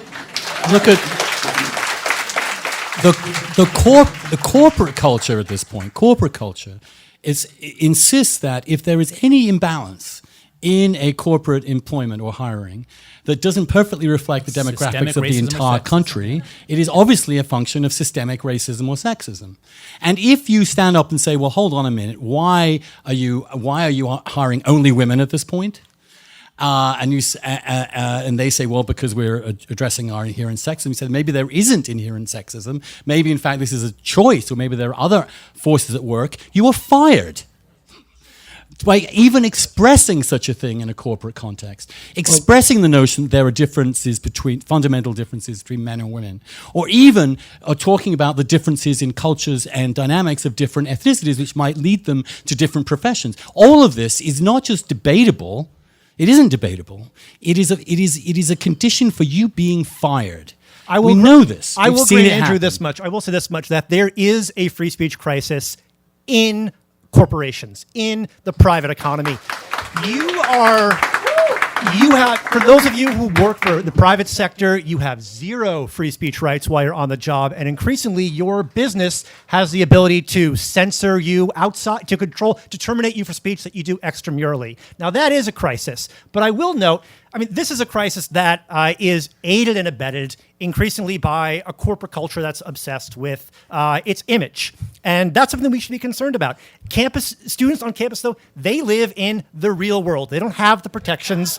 They don't have the protections that we enjoy in our private sector. They don't have bosses who protect them from offensive speech. That's my hot take, everybody. The fact of the matter is that if you're a college student, you deal with stuff on a daily basis where you live, eat, and sleep that the rest of us who work in the private sector never have to live through. My point is the corporate culture is a direct reflection of the college ideology, that it's been imported wholesale. Well, it has to be a reflection of something. Well, let's get another question from the audience. I suspect there is some. Okay, someone back here again in the middle. Go for it. I just want to thank all of you for coming out, by the way. I think you've all raised some wonderful points, and we're all better off hearing them. But my question is for Jeff, specifically. Hi, I'm back here. I don't know if you can see me. Hello. So, you brought up a talk recently that I think you said featured Milo, Fleccas, and Sargon. Now, I don't think any of the people that you've mentioned are particularly worth listening to on an intellectual level or are going to enlighten anything. However, you did refer to all of them as alt-right. And I think what you may have done is sort of reflected one of the issues that we find in that all of them are very vastly different. And also someone like, and I know this just from a cursory Google, Fleccas, for example, is a straight conservative pro-Trump. That's it. So how far right is alt-right? Like, if you're someone that supports the Republican Party, how are you alt-right? What is alt-right? Like, surely alt-right is once you outstep the bounds of what's acceptable within the political sphere. And I just think if you're going to use a term to dismiss someone, you kind of know what it means. Yeah, I mean, where do we draw the lines on what is considered the alt-right? Actually, I'm not a fan of the term, and maybe I shouldn't have used it in this case. But let's be honest. I mean, the ideas being purveyed by Milo in many contexts, I think would strike probably most people in this room as fairly odious. And I don't really have a lot of interest in getting into a debate now We're in about New York City, so yeah. Yeah.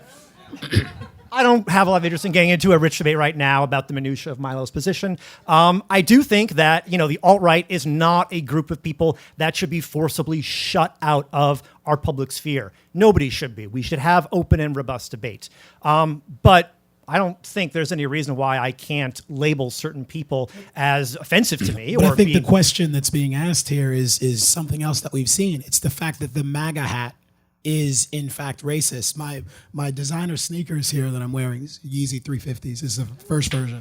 Yeezy. They've become a political statement because Kanye West decided to don a MAGA hat. Feel the dragon energy come from this part of the stage. Exactly. I bought these way before he started wearing MAGA hats. He was only doing Confederate flags at the time.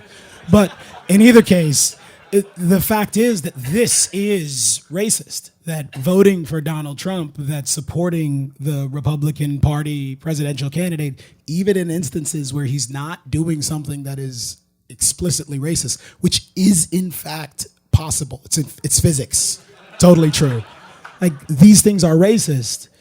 Doesn't that suggest that there might be a problem? If we can't measure it empirically, that at a minimum suggests that maybe there's a problem. And I suspect if it's a problem in public, it's probably a problem on campus as well. I mean, it's a polarized moment, so there is demonization, I think, on both sides. There's a tendency to sort of conflate, people together and tar everybody with a broad brush. Whether you're calling people snowflakes or coddled. And I'm sure Jonathan, who's used those terms, would agree that doesn't account for all the students. There's some students we've worked with who come from really tough, difficult backgrounds who are at the forefront of these fights. So there's that tendency in this sort of debate to paint with a broad brush. We should try to avoid it. What is there any concern, for example, that a writer in a mainstream magazine who might be pro-life could be hired and then fired, not for something he wrote in the magazine or for anything that he did at the magazine, but because certain members of that magazine found something he had said in another context offensive? Now, obviously, that doesn't offend the First Amendment. It's nothing to do with the government. I'm not talking in that way at all. I'm talking about the way in which discourse is being slowly strangled of diversity, real diversity, in which the more it becomes actually ethnically or demographically diverse, the less intellectually diverse it becomes. That an important institution like the New York Times doesn't have a single columnist who, for example, supports reducing legal immigration. A massive something that is incredibly popular in the country at large. In fact, that if you were to do such a thing, if you were to argue that immigration should be lowered, legal immigration, you would be regarded as a white supremacist, period. In which Ta-Nehisi Coates can say that everybody who voted Republican is a white supremacist. Now, he slightly qualified that, but he almost went that far. And how worried are we about that kind of culture in which our institutions that supposedly represent the elite in general are simply deeply intolerant of any ideas that are reflected by maybe 40% of the population? Maybe we could chain together a pair of questions perhaps from the audience to try to get a bit more. Over here, Camille. I don't know what's going on. I don't even know where over here is. So. Very eager to ask a question over here. So I'm gonna give it to All right. To what degree does social media, the immediacy of social media, affect the kind of the hyperbolic nature of some of these statements that people make on both sides, and what can be done Many to sides maybe is the curtail phrase. this? Many sides. I can respond to that because we just at Penn America issued last week a field manual on online harassment that is aimed for journalists and writers and really anybody who's targeted by online harassment. So I mean, this is where I agree with Andrew. I think the intensity, the ferocity is censorious. When you go out there with a controversial opinion, wittingly or not, you could trigger a firestorm. That is silencing, and it's not government silencing. It's not a corporation silencing. Every single responsive tweet is itself an act of free expression, but collectively, the pylon can be very intimidating. I think that's one piece of it. It's a polarized culture. I think there are real problems. I mean, we have a crisis. If we were debating whether there's a crisis in journalism or the mainstream media, we might have a different set of conclusions or alignment here. I think to ask that. We count on college students to correct that, and that the lack of confidence that they'll correct that, amounts to a crisis of campus speech. I think there's a missing leap of logic there, but I think social media is a huge part of it. Yeah, I think it is. I think it cannot be underestimated. I think it has changed. It is one of the things that has catalyzed what I think is an intensification of the way in which thought and speech is being described not as simply a way in which to advance an argument, but a signal of your virtue or vice, of whether you are a good person or a bad person. Very useful terms are virtue signaling or moral grandstand. Yeah, and and people will talk about let's ratio somebody, as if that means that you overwhelm them dislikes as opposed to likes, and you can see the mob decided this person is wrong. Let's all go get that person. Let's destroy that person. Let's demonize that person. And this is going on, and it's facilitated within workplaces and within journalistic institutions through Slack channels, through the media, in which people have. You'll notice, for example, that in most mainstream magazines and newspapers, the people who are actually in any way debating the question or in any way in dissent do not actually work in the office. The sheer psychological toll of not being a leftist in a mainstream media magazine or newspaper is quite intense, and deliberately so. This kind of mob mentality has been unleashed by social media. It's a swarm, and it's an intimidatory swarm that is slowly constraining the discourse, or rather not just constrain the discourse, but pushing that discourse into the dark web, into places where it's still continuing, but where it is not mediated or in any way mitigated by interaction with other ideas. Yeah. So and that is a dangerous situation. I think two useful words for us to be talking about here are intimidation and cruelty. These are features that were never part of academic life until very recently. Well, okay, I'm sorry, you're right. They in the humanities at the MLA conference, I'm sure it was there. But in my field, social psychology was very healthy. It really wasn't a big part of it. What I'm saying is that what social media has enabled us to all be incredibly cruel, to engage in mob tactics. And of course, the right is extremely guilty of it. The off-campus right specializes in these things organized in 4chan and by anonymous people, often involving incredibly racist and violent charges against somebody whose name gets spread around. So the problem exists on both sides. But the problem on campus started before that was really an issue. This new dynamic emerged in 2013, 2014. Greg Lukianoff came to me and said, this weird stuff is happening. And this was not because Donald Trump or nobody knew what the alt-right was. They didn't exist then. This new morality, the new call-out culture was sort of accelerating in 2014, 2015. It then spread very widely in 2015. And so the thing I just want to emphasize here is that while this is a movement that that may have good intentions. It is trying to improve issues of diversity and inclusion. So all the things in Suzanne's report are correct, that this is really what's driving it. But what I think is really striking about this movement on campus is that while it says that it's about compassion, it's actually incredibly cruel. The way that people will identify anyone who steps out of line and then destroy their reputation with no concern for what actually happened. So I think this is something we're seeing on campus life. These universities are special places. They're supposed to be communities. Originally, the idea of an ivory tower. What we do on campus is not what we do in the public square. Free speech is not natural. Disagreeing civilly is not natural. It takes a very special environment. I think social media has enabled people to be incredibly cruel with a sense that they are fighting for virtue. They are on the side of right, and therefore they can destroy people. Yes, off campus, it's almost always included with the demand that they be fired, that their career must be ended because I heard that they said something. And that's the way it is on campus. And that I think is new. It's also weird how the public and private conversations have become so different. Yes, the hypocrisy. That you'll write an argument, saying, if you're crazy enough like me to write such an argument, saying, I have some issues with some of the tactics of Me Too. Immediately you are a bigot, a sexist, blah, blah, blah, massive hate on Twitter and public media. And then suddenly in your private email, thank you for saying that. Yes, I'm glad someone else said that. And it's similar on the right, where everybody in public is saying, yeah, Trump is the best thing, blah, blah. In private, they're saying, well, yeah, he's kind of completely nuts, and I don't know what the hell is going to happen. I mean, this is not a healthy climate for political debate at all, or for debate of any kind.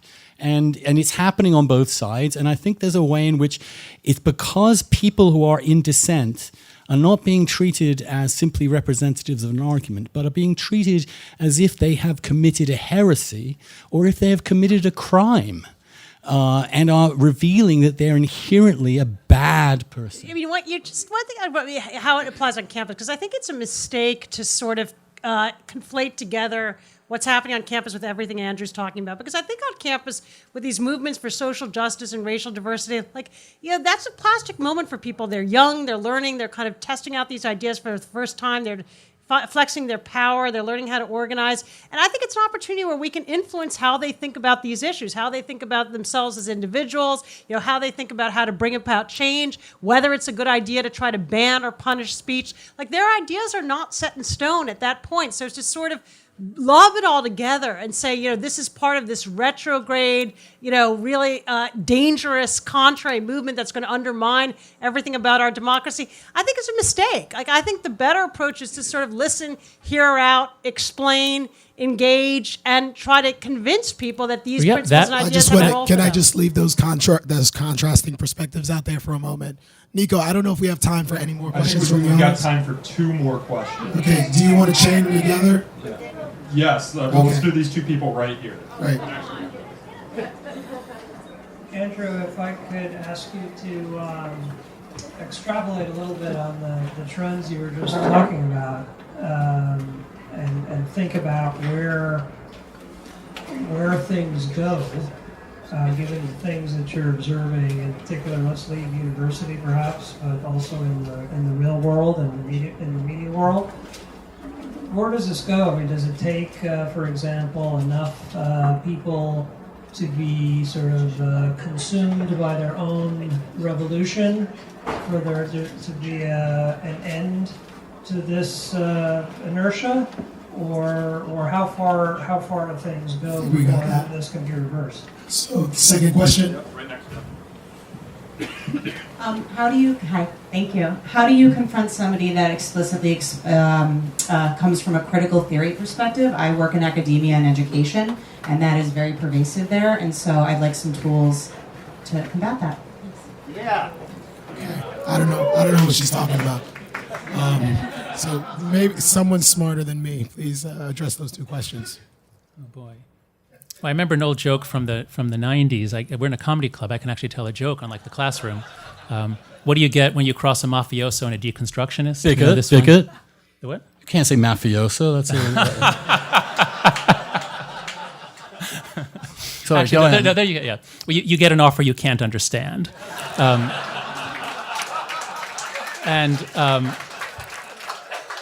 So As for what you do when you're working with them, I actually think that you cannot reach them. I really think that you cannot reach them. They live in a closed epistemic world. Greg Lukianov talks about the perfect rhetorical fortress.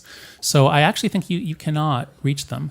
Now, some of them will outgrow it. They'll have experiences that will show them a different way. And I've started to collect like deconversion narratives, people who are deep into this world, this critical theory world, and exactly the world Andrew described, where it's all about groups, it's all about oppression. And some of them actually escape because they realize it's like after they do some like 5 really cruel things to people who didn't do anything wrong, some of them do say, whoa, what was that?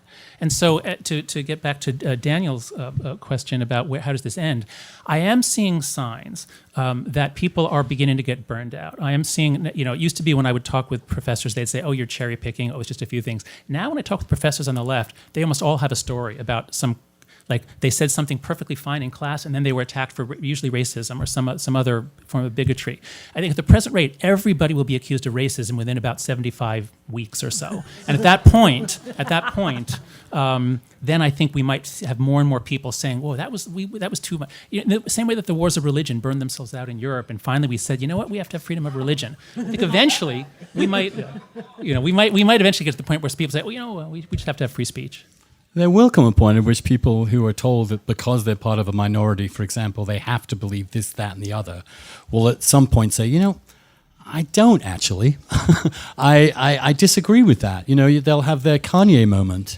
And after the Kanye moment, they'll have good to see you, Candace Owens. They'll have a they'll have a Ta-Nehisi Coates moment who will tell them that by differing from their group, they're actually white, not black. And then eventually maybe we'll have a moment when someone will say, that's so lame. It's such a violation, so uninteresting to define someone's perspective and argument entirely by some aspect of their identity, as opposed to their uniqueness as a human being, the uniqueness of their own experience. At some point, you see, intersectionality, I think, if it's taken to its fullest conclusion, turns out that everybody is an incredibly different mosaic of a million different identities, from their family to their background to their culture to their country. And intersectionality taken to its endless degree turns into individuality. When you realize that actually... And I think that's the key thing. We do live in America. We do live in a place that enshrines the rights of the individual, that celebrates the rights of the individual. And eventually, I think, against this groupthink and this intimidation and in this false ideology, there will be people that say, I dissent.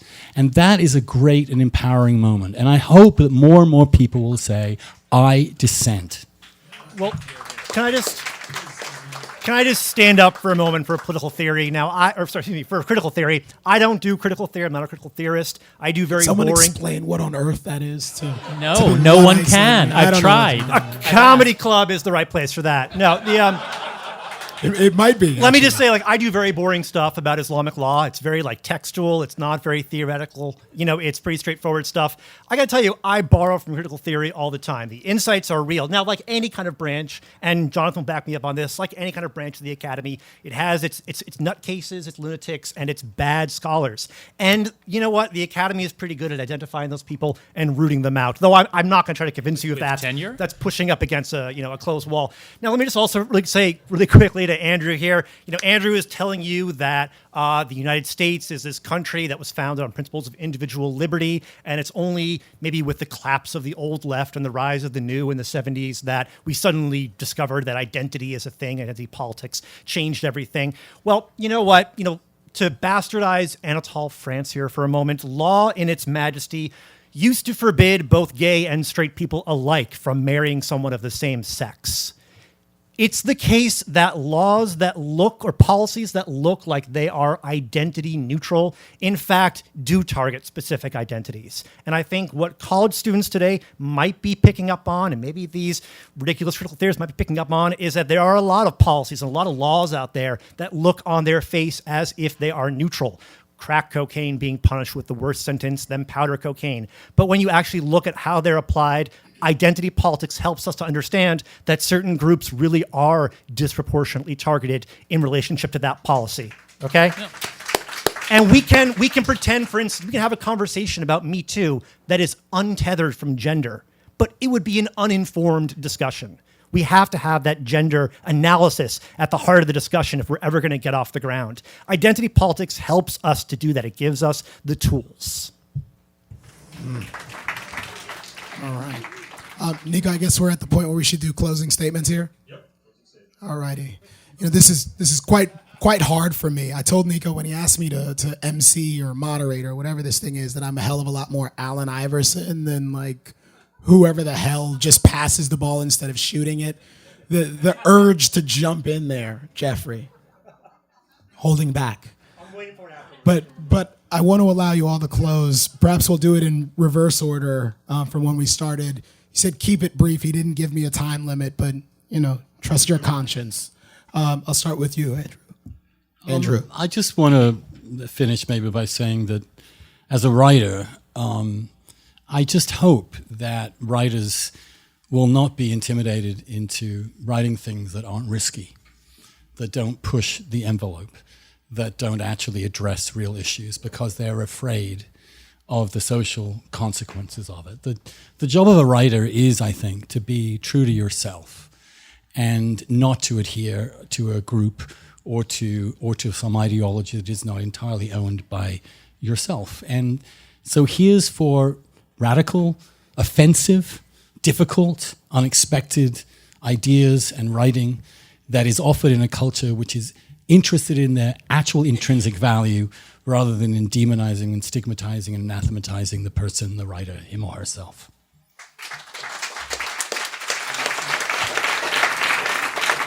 Suzanne? Yeah, okay, a couple quick things. I mean, first of all, it's not all doom and gloom. There are so many new voices. We at PEN America Writers Organization, I couldn't agree more with Andrew that I want to see writers dissenting, writing freely, not being intimidated by anybody, whether it's the President of the United States or an online mob. But we see that. We see so many writers, immigrant writers, writers of color, women writers who are getting their voices out for the first time. It's happening on campus. There are people learning how to protest, how to demonstrate, how to organize, how to mobilize. And so, this could be a moment that we look back on as kind of a positive watershed in some respects for free speech. I think we're also being tested. How do we hold the space open? How do we get our ideas around individual rights across to a new and rising generation? How do we accommodate a demographic revolution while holding on to these constitutional principles that are now under debate? I think we can do it. I mean, I'm a positivist. I'm an optimist. I don't think we should dismiss or denigrate or despair what's being said or the ideas that are being advanced, but rather we got to think about, how do we persuade? How do we convince people who, are intimidated by hateful speech, people who have the impulse to silence or to punish speech? How do you actually persuade them that that's not going to, in the end, get them what they are after, or that it could be used against them? And if you engage and you have those arguments, I think most people can understand it. So, rather than sort of declaring a crisis and throwing our hands up, I think the work that we're all doing to engage these debates on campus ultimately could lead to a situation where we have a much more open campus to a far greater variety of people, but one that is also remains open to the fullest breadth of ideas.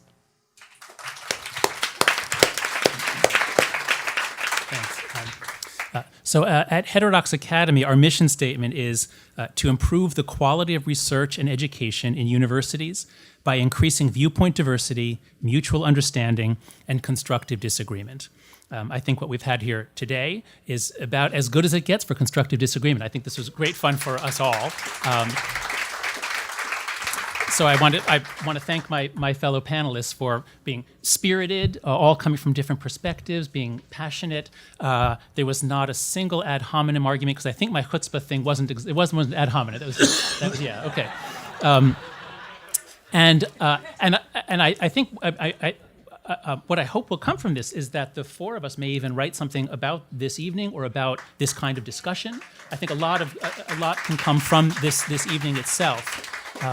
So I'd like to just close with a quote from my new favorite philosopher, John Stuart Mill, who said, both teachers and learners go to sleep at their post as soon as there is no enemy in the field.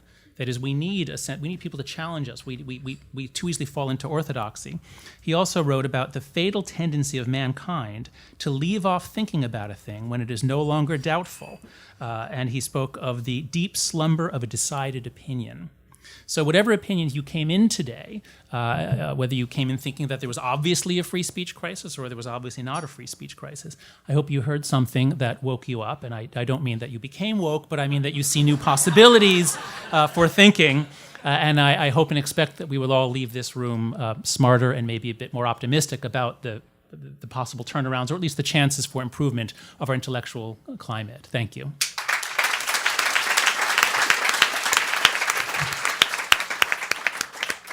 Well, I don't know how much there is more to say. It's crazy to think that I'm here today because of a tweet I sent out a few months back. The lesson here, kids, is keep tweeting, because that is how you get on this side of the table. It's a win-win proposition. But in a couple days, I'm going to go back home to Canada, and I'm going to start teaching. I teach courses in the summer, too. And the students I interact with, guys, they are normal students. Most students are normal people. They walk amongst us. They could be in this room right now. You're from Canada. It's in Canada, that's right. Of course they're normal. It's rural Canada. The kind of the language of crisis. I'm not saying there's not a problem. I think that's something that Suzanne would agree with. There are problems on campus, but the language of crisis really gives license to people and to policies that would restrict speech further, that would damage the integrity of the campus community further. And all I want to ask is we go through our lives trying to be as skeptical as possible, to really look at the evidence, to not be suckered in by something that just flashes again and again from our friends on social media. I'm asking you to take that same kind of philosophy of skepticism with you when you face the next, free speech crisis that erupts, the next time someone gets shouted down or heckled at a talk. These things happen, they are a problem, and they need to be addressed, but that kind of language of alarm will actually do so much more damage otherwise. So thank you.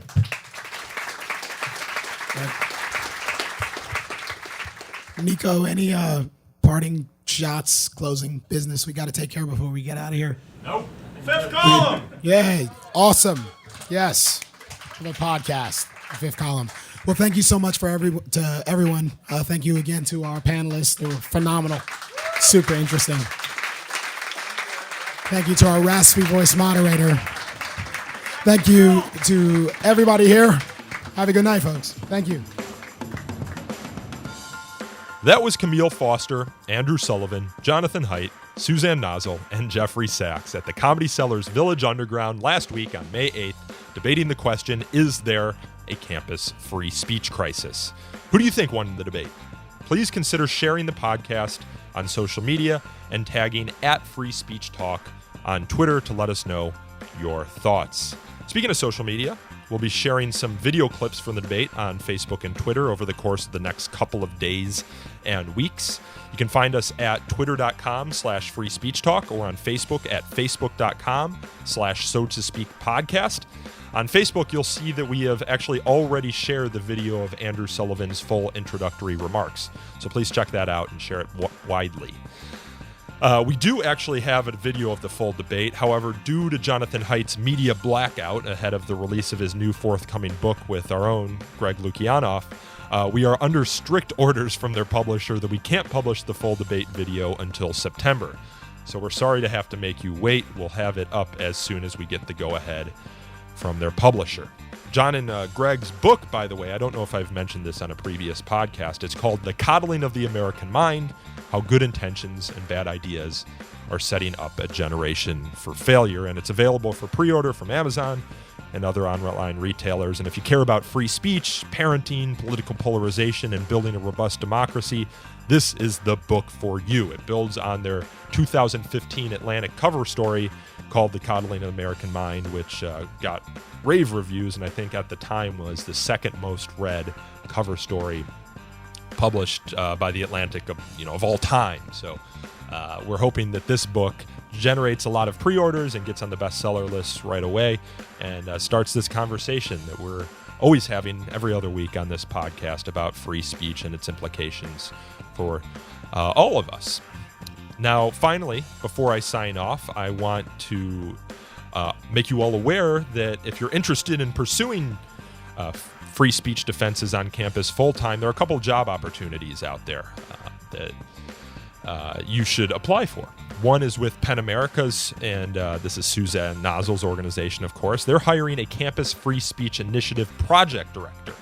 And more info about that role can be found at penn.org. The job posting has been up for a couple of months now, but Suzanne told me last week during the debate that they haven't hired anyone yet. So there's still time to get your application in if you really care about these issues. And I should also note that Fire is hiring for a number of positions, including a campus outreach position, an event coordination position, and a role as the assistant to the president. That is Greg Lukianoff, which is a role that I occupied in 2012 and part of 2013. So if you're interested in those roles, you can find out more about them at thefire.org under the About Fire tab. And with that, I am off to Scotland for a wee bit of a vacation to drink whiskey on Islay and walk in the footsteps of David Hume and Adam Smith. I'm also going to try and play golf at St. Andrews. I haven't golfed since I was, I think, in middle school, so we'll see how that one goes. But I will see you on the other side of that vacation and talk to you when I get back. And until then, cheers!